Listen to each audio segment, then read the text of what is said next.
ሰላም ጤና ይስጥልኝ ውድ ተመልካቾቻችን ሳምንታዊው የጋዜጠኝነት ውድድር ተጀምሯል። ዛሬ ደግሞ በአዲስ ምዕራፍ ከተወዳዳሪዎች ጋር ተገናኝተናል።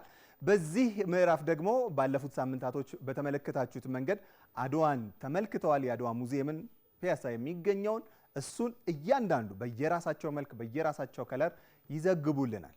በመሆኑ የዛሬው ውድድር ስለ አድዋ እያወሳን እየተነጋገርን ቆይታ እናደርጋለን። ፕሮግራማችንን የምንከፍተው ከፊታችን ባሉ ወላጆቻቸው በሚሰጡ ሞራል ነው። እስቲ ለሁሉም ተወዳዳሪዎች በቀጥታ ወደ ውድድራችን እንሂድ። ተወዳዳሪያችን በዋኤ 20 ተወክላለች። እስራኤል አበበን እያጨበጨብን ወደዚህ እንጋብዛታለን።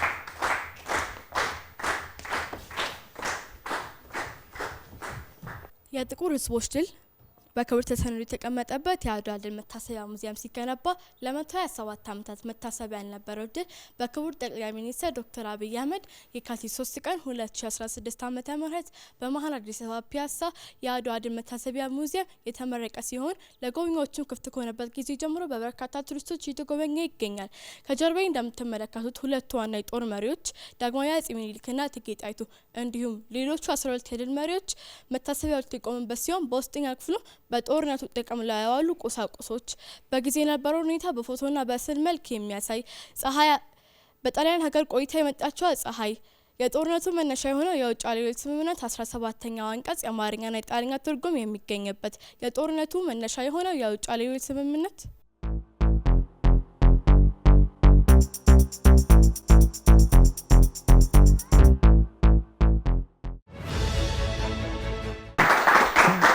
የጥቁር ሕዝቦች ድል በክብር ተሰንዶ የተቀመጠበት የአድዋ ድል መታሰቢያ ሙዚየም ሲገነባ ለ127 ዓመታት መታሰቢያ ያልነበረው ድል በክቡር ጠቅላይ ሚኒስትር ዶክተር አብይ አህመድ የካቲት 3 ቀን 2016 ዓ.ም መታሰቢያውን ዘንድ በአማረ ሁኔታ ተሰርቶ ተመርቋል። ከኋላ እንደምትመለከቱት ሁለቱ ዋና የጦር መሪዎች የዳግማዊ አፄ ምኒልክና የእቴጌ ጣይቱ እንዲሁም ሌሎች 12 የድል መሪዎች መታሰቢያው የተቆመበት ሲሆን በውስጠኛ ክፍሉ በጦርነቱ ጥቅም ላይ ያሉ ቁሳቁሶች በጊዜ የነበረው ሁኔታ በፎቶና በስዕል መልክ የሚያሳይ አዋጅ የታወጀበት ነጋሪት የጦርነቱ መነሻ የሆነው የውጫሌ ውል ስምምነት 17ኛው አንቀጽ የአማርኛና የጣሊያንኛ ትርጉም የሚገኝበት በጣሊያን ሀገር ቆይታ የመጣችው ፀሐይ ጦርነቱ የተካሄደበትን ቦታ የሚያሳይ መልክዓ ምድራዊ አቀማመጡን የሚያሳይ የአሸዋ ገበታ እና ሌሎች ብዙ ነገሮችም የሚገኙበት ለመጎብኘት አመቺ በሆነ መልኩ ቀርቧል። የጥቁር ሕዝቦች ድል ይቻላል የሚል ስሜትን ያስተጋባ የአድዋ ድል ለቀጣይ ዘመን ታሪክ ሳይደበዝዝ በአማረ ሁኔታ ተቀምጦ ረጅም ዘመናትን እንዲሻገር የሚያስችል ስፍራ ነው። በቦታው ላይ ተገኝቼ የዘገብኩት እኔ እስራኤል አበበ ነኝ። መልካም ጊዜ። በጣም ጥሩ፣ እጅግ በጣም ጥሩ። እስራኤል አበበን እናመሰግናለን። በጣም ተስተካክሎ መጥቷል። አሪፍ ነው። ስለዚህ ለዳኞች እንሰጣለን። ኤርሚያስ ማለት በጣም አሪፍ እየሄደ ነው። በቃ አሪፍ ፍሉዌንት ላይ ነው የነበርሽው ቅድምም ማለት ነው። አሁንም በጣም አሪፍ እና ደስ የሚል ነው ድምጽሽም አቀራረብሽም ያው እንደ ውድድር ስለምናየው ማለት ነው። ብዛትሽ ብሮድካስት ላይ ሚዲያ በተለይ ቴሌቪዥን ሚዲያ ላይ ማንኛውም በቀጥታ ላይ ኤክስኪውዝ የለው ማለት ይቅርታ የለው። ልክ ሲቋረጥ ተቋረጠ ነው። በካሜራማኑም ስተት ይሁን በአቅራቢውም ይሁን እዛ ጋር ልክ የተቋረጠው ነገር ተቋረጠ። ማድረግ የሚቻል ነገር ከሆነ አቅራቢ ከሆንሽ ስተቶች ይፈጠራሉ። እንደዚህ አይነት ነገሮች ሲፈጠሩ ቶሎ ብሎ ወደ መፍትሄ ነው። አእምሯችንም አብሮ ፈጣን መሆን አለበት። ማለት የምንናገረውን ነገር እያሰብን አንድ ስራ ብቻ አይደለም የምንሰራው። ለተመልካች እየተናገርን ነው። በተመሳሳይ ሰዓት ደግሞ ከካሜራ ባለሙያው ጋር ኮሙኒኬት እያደረግን ግንኙነት የፈጠርን ነው። በዛው ልክ ደግሞ አሁን የምነግራችሁ ብዙዎቹ ቅድም አንድ ሁለት ልጆች ላይ ይቻለው ጆሮአቸው ላይ ኤርፎን አድርገው ነው የመጡት፣ ኤርፒስ አድርገው ነው እና ሌላ የሚያወራችሁ ክፍልም አለ። ከዚሁ ከስቱዲዮ ሆኖ ሰዓት ይሄን ያልቀራችሁ ይሄን ያልሆናችሁ እንዲሆናችሁ የሚል አለ። ወይም ደግሞ ስለዚህ ጉዳይ አላነሳችሁም ይሄን ጉዳይ ጨምሩ የሚሉ ነገሮች አሉና በአንድ ጊዜ 3-4 ጉዳዮችን ነው የሚያስተናግደው ማለት ነው እዛ ጋር ያለው አቅራቢና እነዚህ አይነት ነገሮች እንደሚመጡም አብረው ግምት ውስጥ መግባት አለባቸው። ያደረግሻቸው ወይም ያቀረብሽው አቀራረብ በጣም አሪፍ ነው። ትንሽ የሽምደዳ እንትን ተሰምቶኛል፣ የመሸምደድ ነገሮች ተሰምቶኛል። እስራኤል አትሸምድድ እሺ። በጣም ጎበዝ ጋዜጠኛ መሆን የምትችል ልጅ ነሽ። ድምጽ አወጣጥሽ የራስሽ ከለር ያለው ነው። እኔ እንደው ከአሁኑ ይልቅ ቅድም የመጣሽበትን ናቹራሊቲ ወድጄዋለሁ። ሲጀመር በጣም በቃ ፍሎ ያለው በደንብ ቆንጆ የሆነ ንግግር ያለው ሐሳብሽ በደንብ ዌል ስትራክቸርድ የሆነ በደንብ የተሰራ ቀድሞ የታወቀ አይነት አካሄድ ያለው በጣም ቆንጆ ነው። በጣም ጎበዝ ጋዜጠኛ ነው የሚወጣሽ። ፊትሽ የምታረግበት የካሜራ እይታሽ ቀለል ያለ መሆንሽ። ስለዚህ ምንም እንዳትረበሽ እሺ። እንደዚህ አይነት ነገሮች ይገጥማሉ ያጋጥማሉ። ስለዚህ ኮንፊደንስሽ ጥሩ ነው። ኮንፊደንስ የሌለሽ ልጅ አይደለሽም፣ ምክንያቱም እያየሁት ነው አሁን። ስለዚህ በደንብ በርቺ፣ በዚሁ ቀጥይ እሺ። ግፊበት። ቆንጆ ነው ያቀረብሽው ነገር። በጣም ጥሩ። እንደዚሁ ለጀነራል ኖሌጅ እንዲሆንሽ ለምሳሌ አሁን እድሉን አግኝተሽ ኢቢሲም ግቢ ሌላም ቦታ ሚዲያ ላይ ስገቢ አንድ አማቢ ወይም አንድ አንከር በትንሹ 3 ወይም 4 ኃላፊነት አለበት አየር ላይ ሲሆን ሰው ብዙ ጊዜ የሚመስለው ማንበብ ብቻ ይመስላል። ቀደም ሲል ነካርጎ በደም ስላል እንትን ስለ ዲቴል ስላልሄደበት ነው። ኤርፎን እናደርጋለን አይታችሁታል። ዜና ስናነብ እሱ ማለት ዳይሬክተር አለ ማለት ነው። ዳይሬክተር አንብብ፣ ግባ፣ ውጣ፣ እጅ ላይ ያለውን ዜና ጣለው፣ አሳልፈው፣ ይሄ ዜና እንደደረሰን ዝርዝሩን እንደደረሰን እናቀርባለን በል ሁሉ ነገር ኦርጋናይዝ ዳይሬክሽን። ከዛ ውጪ ካሜራማን፣ ሳውንድ፣ ላይት ምናምን ሲያወሩ ትሰሚያለሽ። አስፈጻሚ ዋናው አለቃ ኤዲተሩ ይመጣል እነ ሮዛ ይሄን ዜና እንደዚህ አድርጋም በአውጣው ሰም ይላል። አንድ መመሪያ። ሁለተኛ ቅድም ሌሎች የገለጽኩት ነገር ፕሮምፕተር ላይ መሄድ ዜና አለ። ዜናውን ልክ አሁን አየሽ ሽምደዳ እንዳናረገው ልክ እንደ ሰውኛ እንድናነበው እሱን ደግሞ እየረገጥሽ አነባበብሽን እየጠበቅሽ ታነቢያለሽ። ሁለት ሶስተኛ ደግሞ ካሜራችን ፎከስ አላች አይደለ? ከሱ እንዳንወጣ ደግሞ እዛ ላይ በደንብ ትኩረት አድርጎ ማንበብ አለ። እነዚህን ጫናዎች በሙሉ ባንድ ስለዚህ የአንድ አንባቢ አእምሮ ባንድ ጊዜ 3 እና 4 ስራ እየሰራ ነው ቀጥ አድርጎ የሚያነበው ማለት ነው። ጥያቄ የሚጠይቀው 5 ሪፖርተር አንድ የተረድሮ ሊገባ ይችላል አይተሽ ከሆነ ያንዳንዱ ካሉበት ሀገር ላይ ያስተዋውቃል። ሌላው ደግሞ የመጨረሻው አምስተኛው የሚሆነው ደግሞ ካሜራ አለ። ዳይሬክተሩ ካሜራ 1 ላይ ዙርልኝ፣ 2 ላይ ዙርልኝ፣ 3 ላይ ዙርልኝ እሱም በሙሉ ወዲያ ማወቅ አለብሽ። እነዚህን ሁሉ ነገሮች የሚመጡት ግን ምንድነው? በልምድ ነው። እነዚህ ነገሮች ላይ ለመድረስ አሁን ላይ ቀድም አቋርጦ ሸጣሽ ይቻላል። ካሜራ ማስቆም ይቻላል እኮ ይቅርታ ሐሳብ ያልተመለሰልኝም ብሎ ቀረጻ። ላይቭ ሲሆን ግን እነዚህ ነገሮች ሁሉ አሉ። እነዚህ ነገሮች ሁሉ አሉ እና እንደ እውቀት እንዲሆናችሁ ነውና እነዚህን ታሳቢ ማድረግ ያለበት። እኔም በጣም የማሰምርበት ነገር ሽምደዳ ግን ይቅር። በቃ ሽምደዳ ሳይሆን ያየሽውን ነገር የመናገር ሐሳብ። ከዛ ውጪ አሪፍ ነው። በጣም ቆንጆ ቆይታ ከልጆቻችን ጋር አድርገናል። የዳኞችን ውጤት እንመልከት። 7-9-9 እናመሰግናለን።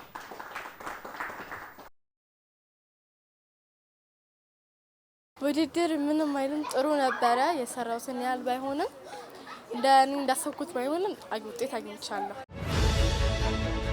በቀጥታ ወደ ቀጣይ ተወዳዳሪያችን እንሄዳለን። ቀጣይ ተወዳዳሪያችን በዋይኤ 17 ተወክላለች። ኤልሮኢ ገረመውን እያጨበጨብን ወደ መድረክ እንጋብዛለን።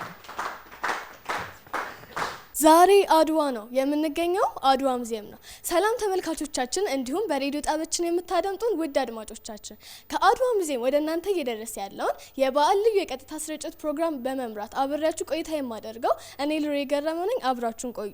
በቅድሚያ ይህንን ልዩ ፕሮግራም ስፖንሰር በማድረግ በዳይመንድ ደረጃ ለተቀመጡት ሳፋሪኮም ኢትዮጵያና ጊፍት ሪል ስቴት ምስጋናችንን እያቀረብን እንኳን ለ129ኛው የአድዋ ክብረ በዓል በሰላም አደረሳችሁ እንላለን። የአድዋ ሙዚየም የተገነባው ለክተት ዘመቻ መነሻ በሆነው ስፍራ ላይ ሲሆን ይህ ሙዚየም በውስጡ 2 ዋና ዋና ኮሊደሮችን ማለትም የገበሬዎችና የሴቶች ኮሊደር በ1828 ለመጀመሪያ ጊዜ የተሰራች ለ30 ሰዓታት ብቻ የበረረች እንዲሁም ከ87 ዓመታት በኋላ የዛሬ ዓመት ወደ ኢትዮጵያ የተመለሰችውን ፀሐይ የተባለች አውሮፕላን በጂኦስፓሻል ዲፓርትመንት የተሰራውን የአሻ ገበታ የአጼ ሚኒሊክ የእቴጌ ጣይቱ እንዲሁም የ12ቱ ጄኔራሎች ድንቅ የጥበብ ስራ ያረፈባቸው ሐውልቶች እንዲሁም ሌሎች ነገሮችን በውስጡ ይዟል። ስለ 12ቱ ጀነራሎች ካነሳን አይቀር ከነዚህ መካከል ዋነኛ ስለሆኑት ደጃዝማች ባልቻ ሳፎሮባ ወይም በፈረስ ስማቸው አባ ነፍሶ ተብለው ስለሚጠሩት ጀግና ትንሽ ልበላችሁ። እንደ ደጋገብስ እንደ ኩሰሱ ያስቆረጥማል ጠላቱን ኩሱ የዳኛው ጀግና ባልቻ አባ ነፍሶ የተባለላቸው እኚህ ጀግና የጦር መሪ 3000 የሚደርሱ ጦረኞችን የመሩ ሲሆን በጦርነቱ ላይ ዋነኛ ስራቸው የነበረው መድፍ መተኮስ ነበረ። ለዚህም ገበየው ቢሞት ተተካ ባልቻ መድፍ አገላባጭ ብቻ ለብቻ ተብሎ ተዚሞላቸዋል። በንግግሬ መሀል አካባቢ እንደገለጽኩት በጂኦስፓሻል ዲፓርትመንት የተሰራው የአሸዋ ገበታ በውስጡ 3 የጣሊያን ጀነራሎች የተማረኩበትን ምንድብዳብ የተባለ ስፍራ፣ የጣሊያን ጦር ሰፍሮ የተቀመጠበትን እንጥቹ የተባለ ስፍራ፣ ጀነራል አልበርቶን የተማረከበትን እንዳ ኪዳነ ምህረት የተባለ ስፍራ እንዲሁም ሌሎች ዋና ዋና ቦታዎችን በውስጡ ይዟል። አሁንም በድጋሚ እንኳን ለ129ኛው የአድዋ ክብረ በዓል በሰላም አደረሳችሁ እያልኩኝ በእኔ በኩል የነበረው ቆይታ ይሄንን ይመስል ነበር። ከቀሪ ፕሮግራሞቻችን ጋር መልካም ቆይታ፣ መልካም በዓል። እናመሰግናለን ኤልሮይ ገረመውን። ዛሬ የመጣችልን በሬዲዮ ነው፣ ለየት ይላል። እስቲ ዳኞች ደግሞ በዚህ ሀሳብ ላይ ምን ይላሉ? ልቅደም ወይ ያልኩት ነው። አንዴ የት ነበርሽ እስካሁን ነው ማለት በጣም ቆንጆ፣ በጣም ቆንጆ። ኮንፊደንስሽ፣ በራስ መተማመንሽ፣ አለባበስሽ፣ ካሜራ የምታይበት መንገድ፣ ተፈጥሯዊነትሽ ምንም በጣም ናቹራል ነሽ። በቃ የምታወሪበት መንገድ ሰው ስላንቺ ሉክ ረስቶ ስላንቺ መልክ፣ ስላንቺ አለባበስ፣ ስላንቺ ሁኔታ ረስቶ ሀሳቡን እንዲሰማ ብቻ የማድረግ አቅም ያለሽ ልጅ ነሽ። ጎበዝ። እንደዚህ አይነት ጥቂት ሰዎች ነው በነገርሽ ላይ ጋዜጠኝነት ላይ የምናገኛቸው። ይሄንን መጠበቅ መቻል አለብሽ። በርቺ። ሌላኛው ለመጀመሪያ ጊዜ ይመስለኛል ኮንቨርጀንስን ሬዲዮና ቴሌቪዥንን ያው ኦንላይን ሚዲያም ብቻ አይደለም ኮንቨርጀንስ ያው በቴሌቪዥንና በሬዲዮ ሚዲየም አክሮስ ዘ ሚዲየም ይሄ ሚዲየምን የቴሌቪዥንና የሬዲዮን አድማጭ ተመልካቾቻችንን ብለሽ እኩል አድሬስ ያደረግሽ ነሽና በጣም ቆንጆ ነው። በሐሳብ ደረጃ ሐሳብሽ ቆንጆ ነው። ፍሰቱ በጣም ቆንጆ ነው። በደንብ በርቺ። ትንሽ ቸኮል የምታያትን ነገር ደግሞ ቀንስ እያደረግሽ ሰዎች በደንብ ጆሮ ገብ ከዚህም የበለጠ ለመሆን ጣሪ። በጣም ቆንጆ ነው። በጣም በቃ የኔ ራሱ ኮሜንት እሱ ላይ ነበር። ባለፈው ኢትዮ ቴሌኮም ነበረን ባለፈው። አሁን በሳፋሪ ነው የመጡት። ግን ምንድነው በጣም የቲቪ ማርኬቲንግ ክፍል ሊያመሰግናት ይገባል። ስፖንሰር ማትረሳ ስለሆነች ኢቢሲ ከሌሎች አጋር ተቋማት ጋር ያለውን ሪሌሽን የሚያጠናክር ነገር የምትሰራ ጋዜጠኛ ነች። ብዙ ጊዜ ስፖንሰር ሰዎች ይረሳሉ። እንኳን ጋዜጠኛ መድረክ መሪ ራሱ ይረሳል። እንትናን አሁን ስገባ መስግን ተብሎ አንዳንዴ እንረሳዋለን። እና ይሄ አሁን ለምሳሌ እዚህ ውስጥ አሁን አቀራረብ ይሄ ፈጠራ የሚለውን ነገር ይይዛልና እሱ ነገር ላይ በጣም አይቻለሁ። እንግሊዝኛ ላይ እንዴት ነሽ? ምክንያቱም ለምሳሌ ጂኦስፓሻል እና አዘር ሌሎች የጠራሽባቸው መንገዶች በጣም አሪፍ ናቸውና እንደውም እኔ ከተወዳዳሪዎች ወሮ ጠብቄ ነበር እንደው ለምሳሌ በእንግሊዝኛ ፕሬዘንት የሚያደርግ ቪዲዮ ምናምን። ምክንያቱም ኢቢሲ በጣም እንግሊዝኛ ዲፓርትመንትም አለው ሌላም አረብኛም አለውና ብዙ ቋንቋ ብዝሃ ቋንቋ ያለው ጣቢያ ስለሆነ እንዲያን ነገሮች ቢኖሩ በጣም አሪፍ ነው ብዬ አስባለሁ። ሁለተኛ ደግሞ ኢትዮጵያ ቴሌቪዥን ዜና ክፍል የምትቀጠሪ ወደፊት መልቲሊንጓል የሆነ ሰው በጣም ይፈልጋል። አማርኛንም እንግሊዝኛንም ፕሬዘንት ማድረግ የሚችል ሰው ወይ ማቅረብ የሚችል ሰው በጣም ይፈልጋል። ቋንቋው ሳይንስ ስለሆነ ማለት ነውና እዛ ላይ እኔ የሰማሁብሽ ነገሮች ቆንጆ ስለሆኑ ማለት በደንብ ነው በፕሮናውንስ የምታረጊውና እሱ ነገር ላይ በደንብ በረቺ ለማለት ነው። ቆንጆ ነው። ጥሩ ኤርሚ ሀሳብ አለ?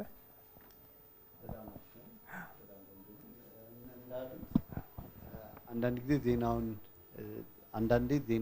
ዜናው ላይ ትኩረት እንድናደርግ የሚያደርጉን ፕሬዘንተሮች አሉ። አንዳንዴ ደግሞ እነሱ ላይ ትኩረት እንድናደርግ ሰዎቹ ላይ እንድናደርግ የሚያደርጉ አሉ። ሁለቱንም የሚያደርጉ ነገሮች አሉ። ግን ከኤልሮይ ያየሁት የሚፈለገውን ነገር ኮንቴንቱ ላይ ወይም ደግሞ ይዘቱ ላይ ትኩረት እንድናደርግ አድርጋናለች። አመሰግናለሁ። ትንሽ ግን ብሪፍ አድርጉላቸው። ደም መሰላችሁ አሁን ዜናውና ሰውየው ይለያያሉ አይደለ? አዎ። ሰውየው ምን ሲሆን ነው ወደ ሰውየው ሄደው የሚለው ማወቅ አለባቸው። እሺ፣ በሁለት የተለያዩ አቀራረቦች ልናገር። አሁን ለምሳሌ ዛሬ እዚህ ጋር የመጣ ነው ሶስታችንም ዳኞች ለዳኝነት ነው የመጣ ነው። ለዳኝነት ስንመጣ ለዳኝነት የሚሆን አለባበስ፣ ለዳኝነት የሚሆን ፕሮቶኮል ነው ይዘን የመጣ ነውና ልጆቹ ሲያዩን እንዳይደነግጡም አሁን እኔ በግሌ አስቤ ነው ልክ የመጣው። ዜና በምናቀርብበትም ጊዜ ወይም ደግሞ ላይቭ ሪፖርት በምንገባበት ጊዜ በጣም የተጋነነ አለባበስና የተጋነነ ኮስሞቲክስ ሊሆን ይችላል፣ ጸጉር አሰራር ሊሆን ይችላል። የተጋነነ ሊሆን አይገባም። ምክንያቱም ሰው ሲያይ ዛሬ ደግሞ ኤርሚያስ ምን ለበሰ ሊል አይገባም። ዛሬ ደግሞ አንትሽ ምን አይነት ልብስ አድርጎ ምን አይነት የጸጉር ቁርጥ ተጠቅሞ ይሆን፣ ሮዚ ምን አይነት ይሆን የመጣችው ብሎ ያንን ሊጠብቅ አይገባም። ወይም ደግሞ እያየ ሐሳቡን ሊሰርቀው አይገባም። ሁሉም ሚዲያ ኤዲቶሪያል ፖሊሲ ያለው በዛም የጆሮ ጌጥ፣ የአንገት ሐብል፣ የጸጉር አሰራርን በተመለከተ ጥንቃቄ ያስፈልጋል ማለት ነው። በዛው ልክ ደግሞ መዝረክረክም የለበትም። መዝረክረክ ማለት ዛሬ ደግሞ የለበሰው ምን አይነት ነገር ነው። ብዙ ጊዜ ካያችሁ ዜና አቅራቢዎች ከረባት ያደርጋሉ። ሴቶችም ከሆነ ትክክለኛውን አለባበስ ያደርጋሉ። ምክንያቱም የሚያደምጠው ሰው ጥሩ በሆነ እይታ ግን ደግሞ ትኩረቱን ሳይስብ ስለዛ ነገር ኮሜንት ሳይሰጥ መመልከት ማየት ስላለበት ማለት ነው። ለዛ ነው የዛን ጊዜ ይዘቱ ላይ ትኩረት ያደርጋል። የሚመለከተው ሰው ይዘቱ ላይ ነው ትኩረት የሚያደርገው። ነገር ግን የሚያቀርበው ሰው ሰውየውን እየተከተሉ አቤት ምን ትመስላለች ወይም ደግሞ እንዴት የምታምር ነች እያለ ዜናውን ሳይሰማው ካለፈ ዜናው ውጤታማ አልሆነም ማለት ነው። ለዛ ነው ይሄ ነገር ካለባበስ ጋር ብቻ አይደለም ከድምጽ አወጣጥም ጋር ይያያዛል። አንዳንድ ጊዜ አንዳንድ ድምጽ አወጣጦች ግራ ያጋባሉ። ከማን ነው የሚወጣው የሚሉ አርቲፊሻል የምንላቸው ወይም ደግሞ ሰዎች በራሳቸው የሚጨምሯቸው የድምጽ አይነቶች አሉ። ወይም ደግሞ በጣም የሚወርዱ በጣም ዝቅ የሚሉ ምንድነው እያለ ያለው እስቲ ሪሞታችንን እንያዝ ማለት የለብንም። ትክክለኛ በሆነ የድምጽ እና የራስ መተማመን የፊት አገላለጽ እሱም ይወክላል። ያለንበትን ቦታ የሚወክል የፊት አገላለጽም ያስፈልጋል። ለምሳሌ ሀዘን ቦታ ላይ ሆነን እየሳቅን ልናወራ እንደማንችለው ማለት ነው። እንደዚሁም ደግሞ የድል በዓል ላይ ያለ ሰው ዛሬ አድዋ ድል እያለ ሊያወራ አይችልም። እና እነዚህንም ነገሮች ግምት ውስጥ ባስገባ መልኩ ማለት ነው። በጣም የተቆጨ መስሎ ማውለት የለበትም። ግን ኤርሚ ከኮንተንት ስላልነካው በይዘት አኳያ አለባበሱን ብሎታል። የይዘት ግን ሰዓት ላለማስረዘም የይዘት ጉዳይ ምንድነው? ጋዜጠኛው ካሜራ ፊት ሆኖ በጣም የሚርበተበት ከሆነ ቃላት የሚደጋግም ከሆነ የሚያልበው ከሆነ ግራ ገብቶት በቃ ስለሚናገረው ነገር የሚጨነቅ አይነት ከሆነ ሰው ኮንተንቱን ይተውትና ይዘቱን ትቶ ምን ሆኖ ነው ምን ገጥሞት ነው የሚለው ነገር ያሳስበው ይችላል። ስለዚህ ኮንተንትን ይዘትን ነው የምንሰማው የምንለው ከነዚህ ሁሉ የጸዳ ንጹህ የሆነ አቀራረብ ሲኖር ኮንተንቱ ላይ ይዘቱ ላይ ብቻ ትኩረት እንድታረግ ይረዳሃል ማለት ነው። በጣም ጥሩ። ስለዚህ ይሄን በቴሌቪዥን መስኮት ለልጆችም ስለምናሳያቸው ደጋግመው ስለሚያዩት በደንብ ይገባቸዋል ብዬ አስባለሁ። እኛም ስልጠና ላይ እንሰጣቸዋለን በብዙ ጊዜና በሱ መንገድ እያሳደግነው እንሄዳለን። ስለዚህ ዳኞች ውጤት ጨርሳቸዋል ብዬ ገምታለሁ። በጣም ጥሩ ውጤት እንመልከት። 9 10 10 እናመሰግናለን። በጣም ጥሩ። ያው ውድድር ስለሆነ እነዛ ፍርሃቶች መሀል ላይ የሚመጡ ሚሶች ጠቅላላ ለዳኞች ነጥብ መቀነሻ ምክንያት ነው የሚሆነውና ያን ደግሞ እኛ እንፈልገዋለን ዛሬ እያለን ነው። ምክንያቱም በጣም ተቀራርበው የመጡብን ስለሆኑ ለዳኝነት እኛም ስለሚከብደን በደንብ እንድትለዩልን እንፈልጋለን። አድዋን በይበልጥ በእንደዚህ አይነት መንገድ ነው ድጋሚ ማየት ያለብን። በተለያዩ ሰዎች የተለያየ እይታን አንድ ላይ ማቅረብ በጣም የሚገራርሙ አዳዲስ መረጃዎችንም ልናገኝበት ስለምንችል እንደዛም እያገኘን ነው። በቀጥታ ወደ ቀጣይ ተወዳዳሪያችን እናልፋለን። ሰላም ጤና ይስጥልኝ። ቤተልሔም አፈወርቅ ነኝ ከኢቲቪ ልጆች ዓለም የጋዜጠኝነት ውድድር። እንግዲህ ዛሬ የሪፖርቲንግ ውድድር አለብን። በቻልኩት አቅም ካለባበስ ጀምሬ ሁሉንም ነገር ተዘጋጅቼ ለመምጣት ሞክሬያለሁ። ዳኞች ደግሞ ከገቡ በኋላ የሚሉኝን አስተያየት እሰማለሁ። መልካም ውጤት እንደሚኖር አልጠራጠርም። ቀጣይ ተወዳዳሪያችን በዋይኤ 11 ተወክላለች። ቤተልሔም አፈወርቅን እያጨበጨብን ወደ መድረክ እንጋብዛታለን። ጣሊያኖች ታላቁ ምሽጋቸው መቀሌ መሆኑን አውቃለሁ። በቅርባቸው 75 ሜትር ርቀት ላይ የሚገኘው ጉድጓድ ደግሞ ዋነኛ የውሃ አቅርቦት ስፍራቸው ነው። ዛሬውኑ ስፍራውን እንቆጣጠራለን። 500 ያህል ወታደሮች ቦታውን በጥንቃቄ እንዲጠብቁ ይሁን። ውሃ ሲያጡ ጥንካሬያቸውን ያጣሉ፣ ምሽጋቸውንም ለቀው ይሄዳሉ። ይህ ንግግር እቴጌ ጣይቱ በአድዋ ጦርነት ወቅት ያደረጉት ንግግር ነበረ። ይህ ብልሃታዊ የሆነው ንግግር የጣሊያኖች በሽንፈት ከኢትዮጵያ እንዲወጡ የተደረጉበት ዋነኛው ምክንያት ነበረ። ዛሬ ለመላው የጥቁር ሕዝቦች ሁሉ ድል ማሳያ ይሆን ዘንድ በተገነባው ፒያሳ በሚገኘው አድዋ ሙዚየም ውስጥ እገኛለሁ። ይህ ሙዚየም በየካቲት 3 2016 ዓ.ም የተመሰረተ ሲሆን በዚህ ሙዚየም ውስጥ ከራስ ይልቅ ሀገር፣ ከርስት ይልቅ ሀገር ይበልጣል በማለት ህይወታቸውን ለገበሩ ገብረውም ሀገር ለቆዩልን ውድ ኢትዮጵያውያን ጀግኖች ሰማዕታት የቆመ ሙዚየም ነው። በዚህ ሙዚየም ውስጥ የእቴጌ ጣይቱ ሐውልት፣ የአጼ ሚኒሊክ ሐውልት፣ የግራዝማቾች፣ የቀኝ አዝማቾች እንደዚሁም ደግሞ በጦርነት ላይ የዋሉ መሳሪያዎችም ሳይቀሩ እንስሳትም ሳይቀሩ በዚህ ሙዚየም ውስጥ ይገኛሉ። በዚህ ሙዚየም ውስጥ ከተካተቱት መረጃዎችን በተጨማሪ ከሌሎች ድሉን ከሚዘክሩ መረጃዎች በተጨማሪ በመግቢያ ላይ ያነሳሁት የእቴጌ ጣይቱን ብጡልን ሀሳብ የሚያወሳ ስፍራ በውስጡ ይዟል። ይህ ከጀርባ የምትመለከቱት የውሃ ፋውንቴን የእቴጌ ጣይቱ ብጡልን ሀሳብ የሚያሳይ ነው። ይህ ቦታ ከፎቶ መነሻነቱን በተጨማሪ የእቴጌ ጣይቱን ድንቅ ስትራቴጂያዊ ሀሳብ የሚያሳይ ቦታ ነው። ታዲያ ይህንን ድንቅ ቦታ ከ120 ሺህ በላይ ጀግኖች ከ45 ሺህ በላይ ፈረሰኞች ተሳትፈው ኢትዮጵያን ድል እንድትወጣ ያደረጉበት ሲሆን ይህ ቦታ ተመልክቼ እጅጉን በመገረሜ ቀሪን ገረመው ብየዋለሁ። ያልተመለከታችሁ ድንቅ ኢትዮጵያውያን ወይ ይህንን ቦታ እንድትመለከቱት በአክብሮት እየጋበዝኩኝ ከዘገባው ጋራ ቤተልሔም አፈወርቅ ከአድዋ ድል ሙዚየም ነበርኩኝ። ከቀሪ የኢቲቪ ልጆች ዓለም ዜናዎች ጋራ መልካም ጊዜ። ከአድዋ ሙዚየም ያቀረበችልንን መረጃዎች በሙሉ ተከታትለናል። በቀጥታ ወደ ዳኞች ነው የምንሄደው። ዳኞች በዚህ ሀሳብ ላይ ምን አላችሁ? ቤተልሔም ስንተኛ ክፍል ነሽ? 12ኛ ክፍል። ገብቶሻል። በቃ ጋዜጠኝነት ገብቶሻል። እስካሁን ድረስ ስንመጣ የነበረውን ወረቀት ምን ላይ ነው የምታዩት፣ እንዴት ነው የምትሆኑት የሚለው ነገር በደንብ ገብቶሻል። ኮት የተደረገ የሰዎችን አባባል፣ ፋክቶችን፣ ቁጥሮችን፣ ስሞችን እንደ አስፈላጊነት ውስጥ ተጠቀሚበት ነበር። በጣም ቆንጆ ነው። የናሬት የምታደርጊበት መንገድ፣ ስቶሪ ቴል የምታደርጊበት መንገድ በደንብ የተዋዛ ነው። በጣም ቆንጆ ነው። በጣም ወድጀዋለሁ። ውስጥሽ ነው ያስገባሽው፣ ኮንተንቱን ገዝተሽዋል። ብዙ ጊዜ ከላይ ማንበብ ወይም ደግሞ የሆነ የሰማኑን ነገር አንዲት ቃል እንዳንሳሳት እንዳትጎልብን ምናምን አድርገን መሄድ አይደለም ጋዜጠኝነት። ውስጥሽ ገብቶ ሁሉንም ነገር አውቀሹ ከዛ ለሌሎች የምትነግሪውን ታሪክን፣ ነገሮችን፣ አዲስ ነገሮችን ሁሉን ነገር የምትነግሪበት መንገድ ነው ጋዜጠኝነትና በዛ መልኩ በመሄዱ በጣም ቆንጆ። ብቸኛው አንድ ነገር ወደፊት እንድታስተካክዩ ማስተካከልም አይደለም ግን ወደፊት ጋዜጠኝነት በዚሁ የመቀጠል ህልም ካለሽ የድምጽ አወጣጥ ከጭንቅላት ድምጽ ማውጣትን አቮይድ አድርጊው። ከሆድ የሚወጣ ድምጽ አለ፣ ቴክኒካል ናቸው ግን ይሄ ብለን የምንናገራቸውን ነገሮች ሳይሆን ከሆዳችን የምናወጣቸውን ትንፋሽ በደንብ እያገኘሽ ከሆድ የሚወጡ ድምጾች ላይ በደንብ ፓወርፉል እንዲሆኑ፣ ረገጥ ያሉ እንዲሆኑ፣ ከስሜት ጋር አብረው እንዲጫወቱ የሚያስችሉ አይነት የድምጽ አወጣጦችን ብቻ በደንብ ተለማመጃቸው። በጣም ፐርፌክት ነው፣ ቆንጆ ነው። እኔ በጣም የሚገርም ነው። ለየት ባለ አቀራረብ የእቴጌ ጣይቱን አነጋገር ኮት አርገሽበት የገባሽበት መንገድ መጀመሪያ እንዴት ልታረብረው እንዴ ነበር ያልኩት። አየሽ ቃል በቃል የእቴጌ ጣይቱን ሀሳብ ላለመሳት አነበብሽ፣ እሱን ደግሞ ዲስክራይብ አረግሽ። በቃ እሱ ነው በጣም አሪፍ ነገሩ፣ አንዱ እሱ ነው።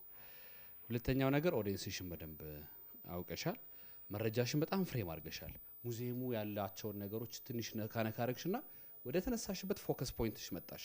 የእቴጌ ጣይቱ ያቺ ውሃ ምን ማለት እንደሆነች በደንብ አድሬስ አርገሻል። ሌላው ሮዚ ያለችው ያው የጉሮሮና የሆድ የሚባል ድምጽ አለ። የጉሮሮ በቃ ከሆነ ጊዜ በኋላ ስታክ ያደርጋል።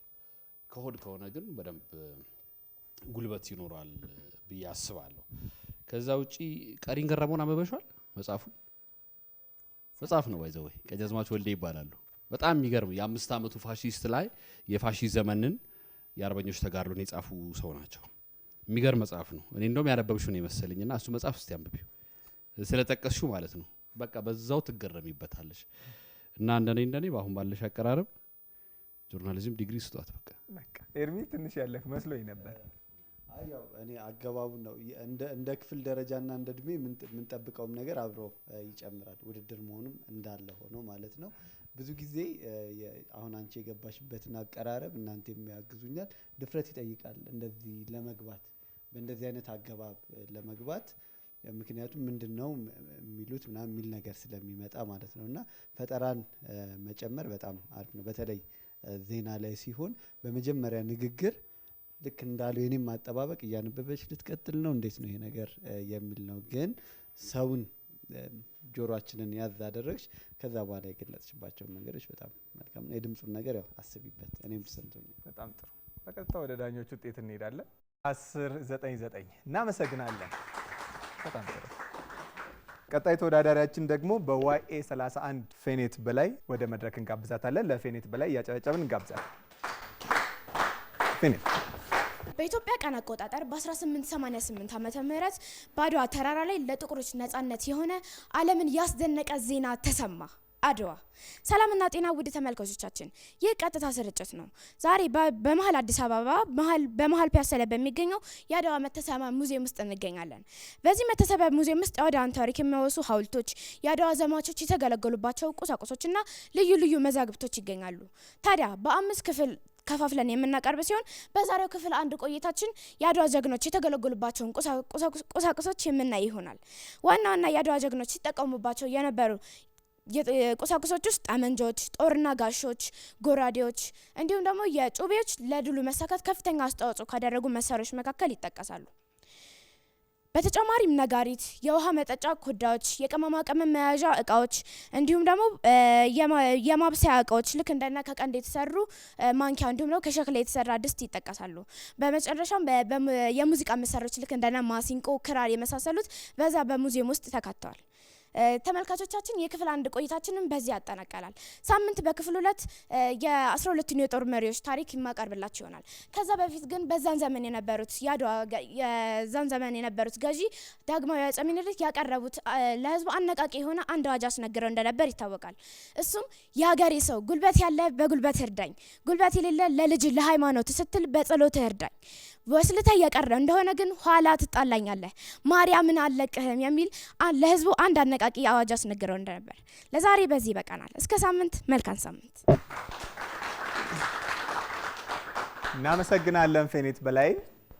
ከዛ ከአድዋ ሙዚየም ሆና ከነ አነቃቂ ንግግሩ አቅርባልናለች። ሀሳቡን ግን የሚሰጡልን ዳኞች ስለሆኑ በቀጥታ ወደ ኤርሚ።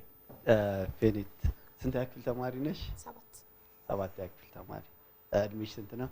13። እሺ፣ አሪፍ ነበረ። ቆንጆ ነው ያቀረብሽልን። ከቦታው የነገርሽን የቀጥታ ስርጭት ነው ነግራችኋታል በደንብ።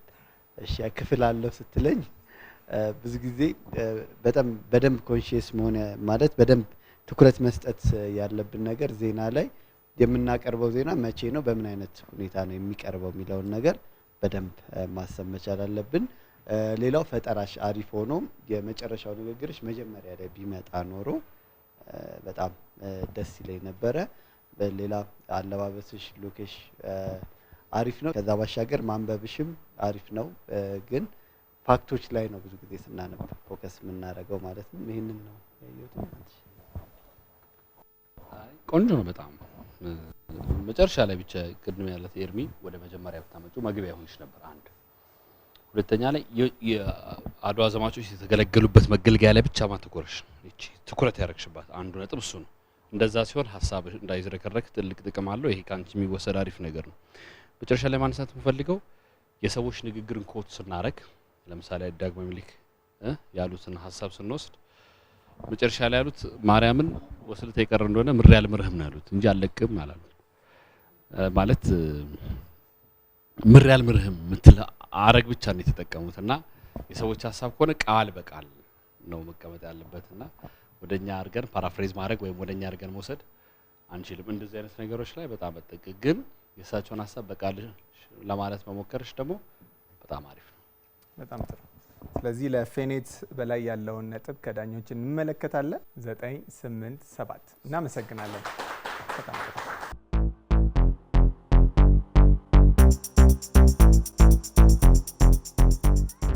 ውድድሩ በጣም ደስ የሚል ነበረ። ያው እንደጠበቁት ባይሆንም ውጤቱ በጣም ደስ ብሎኛል። ከውድድሩ ውጭም ከተወዳዳሪዎች ጋር የነበረን ግንኙነት እስካሁን ያደረግነውን ቆይታም በጣም ደስ ይል ነበር። ያው እንደጠበቁት ያልሆነበት ምክንያት ፍርሃቴ ነው።